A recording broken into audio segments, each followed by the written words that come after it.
Welcome to episode 23 of Sean's Take on Asia, where we touch on the latest news on digital asset development and policy updates. Here are key events from last week. We focus this entire episode on Japan, where the country will be hosting its very first Japan Fintech Week early March.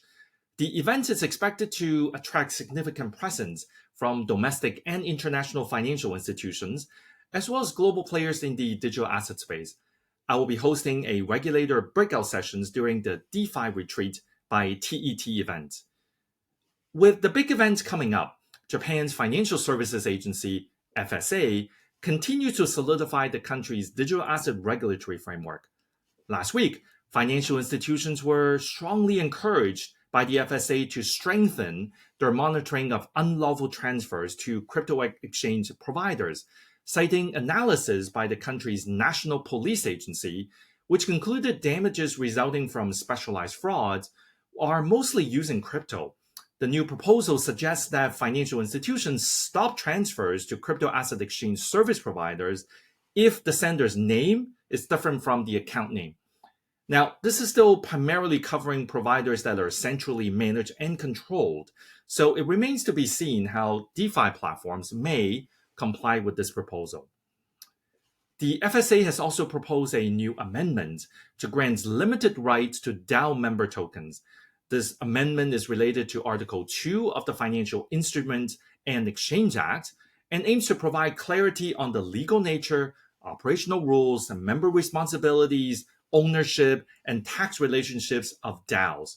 In short, this will grant a specific token called the Limited Company Type DAO Employee Rights Token, quite a mouthful, in the same treatment as regular limited liability company member right. The FSA is currently seeking public consultation on this proposed amendment, and once enacted, this will give a more defined legal status for DAOs in Japan. As I've shared with many in podcasts and interviews over the past few months, Japan is accelerating towards being one of the most innovative and progressive jurisdictions in its stated aim to promote Web3 development. Late last year, the National Tax Agency revised its law to exempt crypto token issuers from 30% corporate tax on unrealized gains. And the FSA amended the Payment Services Act to update the regulatory framework for crypto assets and stablecoins in June of 2023. Regulatory clarity is what is important to drive responsible growth in the industry, and kudos to the Japanese regulators and policymakers for making concerted efforts in these regards. That's all for the week ending February 16th. Until next time, keep innovating and keep demonstrating the transformational promise of Web3.